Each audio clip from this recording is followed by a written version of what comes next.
Sakit okeanda formalaşan El Niño iqlim fenomeni rekord gücə çata bilər.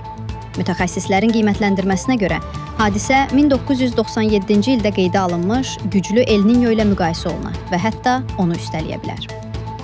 AZ24 AZ xəbər verir ki, Amerika Birləşmiş Ştatlarının Milli Okean və Atmosfer Tədqiqatları İdarəsinin məlumatına görə, El Niño'nun müşahidələr tarixində ən güclü hadisələrdən birinə çevrilməsi ehtimalı 63% təşkil edir.